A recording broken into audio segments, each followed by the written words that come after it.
పరమ పూజ్య జగద్గురువులు మా గురువరేణ్యులు జగద్గురు శ్రీ శ్రీ భారతీ తీర్థ మహాస్వామి వారు ఈ దక్షిణాంనాయ శృంగేరి శారదాపీఠం యొక్క ప్రస్తుత అధిపతులు, వారి యొక్క పాదార విందాలకి నమస్కరిస్తూ ఉన్నాం.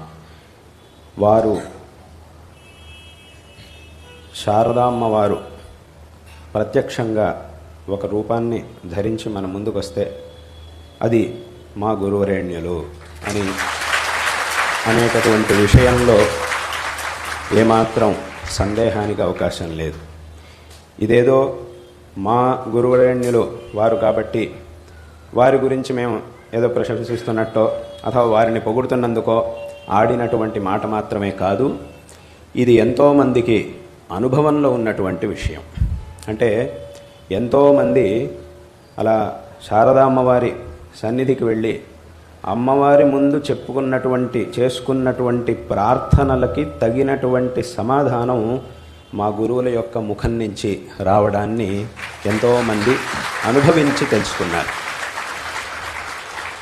మేము ఈ ప్రార్థనని అమ్మవారి దగ్గర చేస్తే దానికి సమాధానం జగద్గురువులు అంటే మా గురువర్యుల నుంచి వస్తూ ఉన్నది కాబట్టి ఆ అమ్మవారి స్వరూపులే జగద్గురువులు, మా గురువరేణ్యులు అనేటటువంటి విషయాన్ని ఎంతోమంది భక్తులు ఎన్నోసార్లు అనుభవించి తెలుసుకున్నటువంటి విషయం.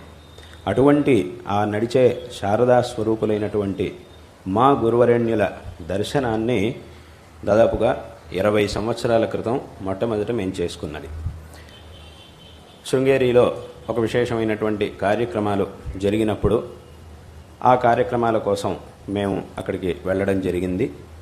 అక్కడికి వెళ్ళినప్పుడు వారి యొక్క దర్శనాన్ని ఎలాగైతే మీ అందరూ కూడా ఇప్పుడు భక్తులందరూ కూడా ఎలాగైతే గురువుగారు వస్తున్నారు, మా సన్నిధానం వారు వస్తున్నారు అంటే భక్తులందరూ కూడా ఒక పక్కన నిలబడి ఎలాగైతే దర్శనం చేసుకుంటారో, అందరూ కూడా ఎలాగైతే వరుసలో వచ్చి దర్శనం చేసుకుంటారో అదేవిధంగా నేను కూడా అలాగే వారి యొక్క దర్శనం చేసుకున్నాను.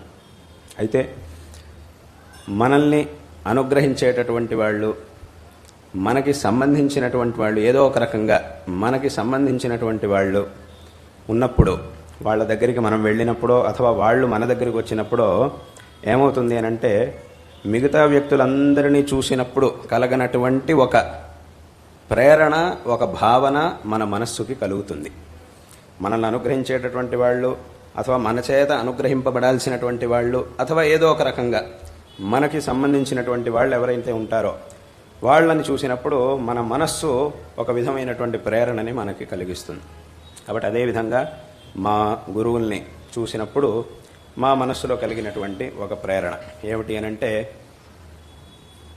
వేరే ఎక్కడికో వెళ్ళడం కాదు, నన్ను నేను తెలుసుకోవాలి, నన్ను నేను కలుసుకోవాలి అనంటే దానికి కావలసినటువంటి సరైన మార్గాన్ని చూపించేటటువంటి వారు వీరు అనేటటువంటి ఆ ప్రేరణ వారిని చూసినప్పుడు నాకు కలిగింది. అంటే ఇక్కడ వేరే ఏదో ఫలాన్ని పొందడం అనేది మనిషి యొక్క ఈ మానవ జన్మ యొక్క ముఖ్యమైన లక్ష్యం కాదు. మానవ జన్మ యొక్క ముఖ్యమైన లక్ష్యం ఏమిటి అని అంటే మనల్ని మనం తెలుసుకోవడం. అంటే మనల్ని మనం తెలుసుకోవడం అంటే ఏమిటి? మన గురించి మనకు తెలుసు కదా, నేను ఫలానా వంశంలో పుట్టాను, ఫలానా సంవత్సరంలో పుట్టాను, నాకు ఫలానా పేరు, నాకు ఇంత వయస్సు, నేను ఇది చదువుకుంటున్నాను అథవా ఏదో ఉద్యోగం చేస్తున్నాను, నేను వీడికి తమ్ముడిని అవుతాను, వాడికి అన్నయ్యని అవుతాను, ఫలానా వాళ్ళకి కొడుకుని అవుతాను, ఫలానా వాడికి మనవడిని అవుతాను అని ఆ విషయాలన్నీ మనకు తెలుసు కదా. మనల్ని మనం తెలుసుకోవడం ఏమిటి అని అంటే ఇవన్నీ కూడా ఏవైతే ఉన్నాయో ఇవన్నీ కూడా మన యొక్క పరిచయం కాదు, మన శరీరం యొక్క పరిచయం మాత్రమే. ఈ శరీరం అనేది ఫలానా రోజు పుట్టింది, ఫలానా కుటుంబంలో పుట్టింది, ఫలానా వాడికి ఈ శరీరంలో మనం ఉన్నప్పుడు మనం ఫలానా విధంగా బంధువులం అవుతాము అనేటటువంటిది ఈ పరిచయం. దీనికి ఈ పేరు, దీనికి వయస్సు, దీనికి రంగు, దీనికి ఓ పరిమాణం, ఇదంతా కూడా ఈ శరీరానికి సంబంధించిన పరిచయం మాత్రమే. అసలుగా ఈ శరీరాన్ని అధిష్ఠించి ఈ శరీరాన్ని నడిపించేటటువంటి వస్తువు ఇంకోటి ఉంది. అదేమిటి అని అంటే అదే మన యొక్క ఆత్మ. ఆ ఆత్మని మనం తెలుసుకోవడం అనేది ఏదైతే ఉంటుందో అది నిజంగా మనల్ని మనం తెలుసుకోవడం అని అంటే. కాబట్టి మన యొక్క ఆత్మ అనేది ఏదైతే ఉందో దాని పరిచయం మనకు అవ్వాలి, దాన్ని మనం తెలుసుకోవాలి. దాన్ని మనం తెలుసుకోవాలి అనే ఉపనిషత్తులు ఇవన్నీ కూడా మనకి చెబుతూ ఉన్నాయి. మన యొక్క ఆత్మ అనేది ఏదైతే ఉందో దాని యొక్క అసలైనటువంటి పరిచయాన్ని మనం పొందినప్పుడు, అసలైనటువంటి జ్ఞానాన్ని మనం పొందినప్పుడు మనల్ని మనం పొందిన వాళ్ళం అవుతాం, మనల్ని మనం తెలుసుకున్నటువంటి వాళ్ళం అవుతాం. దీన్నే ఆ అహం బ్రహ్మాస్మి అనేటటువంటి వాక్యం మొదలైనటువంటి ఉపనిషత్తు వాక్యాలన్నీ కూడా మనకి తెలియజేస్తూ ఉన్నాయి. కాబట్టి దాన్ని తప్ప ఇంకా దేన్ని ఇది నేను అని మనం భావించినా కూడా అదంతా కూడా మన పరిచయం అవ్వదు. నిజంగా మన యొక్క ఆత్మస్వరూపం ఏమిటి అనే దాన్ని తెలుసుకోవడమే ఈ జీవితం యొక్క లక్ష్యం. ఈ మనుష్య జన్మ అనేటటువంటి దాని యొక్క లక్ష్యమే ఇది. కాబట్టి అటువంటి అంటే మనల్ని మనం తెలుసుకోవడానికి కావలసినటువంటి మార్గాన్ని ఎవరైతే ఉపదేశిస్తారో వారు గురువులు.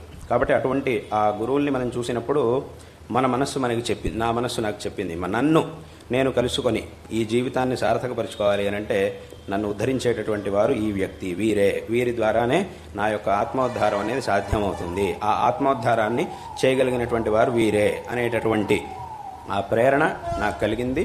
తదనంతరం ఆ తర్వాత కూడా మొదటిసారి వారి యొక్క దర్శనం చేసిన తర్వాత ఆ తర్వాత కూడా మళ్ళీ ఇంకో 2 సార్లు వారి దర్శనం చేసి ఆ తర్వాత నేను వారి దగ్గర ప్రార్థించడం, ఇట్లా శాస్త్రాధ్యయనం చేయాలి తమ దగ్గర అని చెప్పి ప్రార్థించడం, దానికి వెంటనే వారు ఒప్పుకోవడం, ఆ తర్వాత నేను శృంగేరికి వెళ్ళడం, అక్కడ ఇంకా అధ్యయనం ప్రారంభించడం, వారి దగ్గర నుంచి శాస్త్రాలను అధ్యయనం చేయడం, న్యాయం, వేదాంతం, ఈ శాస్త్రములన్నింటినీ కూడా. అంటే మొట్టమొదట ఆ మనస్సులో ఉన్నటువంటి ప్రేరణ అనేది ఏదైతే కలిగిందో ఆ తర్వాత అది కార్యరూపంలోకి రావడం, దాన్ని వారు అదేవిధంగా దానికి కావలసినటువంటి అనుగ్రహాన్ని చేయడం, ఇవాటి రోజున ఇంత దూరం రావడం, అనేవన్నీ కూడా ఆ తర్వాత జరిగినాయి. కాబట్టి వారిని మొట్టమొదట చూసినప్పుడు కలిగినటువంటి ఆ భావన ఏమిటి అని అంటే నన్ను ఉద్ధరించేటటువంటి వారు, నిజమైనటువంటి నా స్వరూపాన్ని నాకు చూపించి, నా స్వరూపాన్ని నాకు సరిగ్గా చూపించి, ఇదే నీ యొక్క నిజస్వరూపం అనేటటువంటి నా ఆత్మస్వరూపాన్ని నాకు తెలియజేసి నన్ను ఉద్ధరించేటటువంటి వారు వీరు అనేటటువంటి భావన ఆ క్షణంలో నాకు కలిగింది. అది మొదటిసారి చూసినప్పుడు నాకు కలిగినటువంటి ఆ భావన. చరీకృతీతి బంధనం యదీయ శబ్ద వైఖరి సరి స్మరీతి శంకరార్య వాక్తిశ్చయ సమోహ.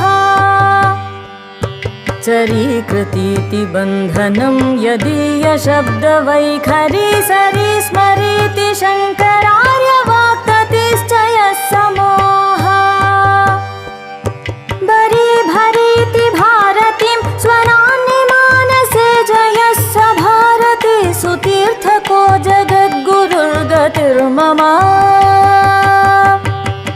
బరీ భరీతి భారతిం స్వనాన్ని మానసే జయస్స భారతి సుతీర్థకో జగద్గురుర్గతిర్మమ. స భారతి సుతీర్థకో జగద్గురుర్గతిర్మమ. స భారతి సుతీర్థకో జగద్గురుర్గతిర్మమ. స భారతి సుతీర్థకో జగద్గురుర్గతిర్మమ.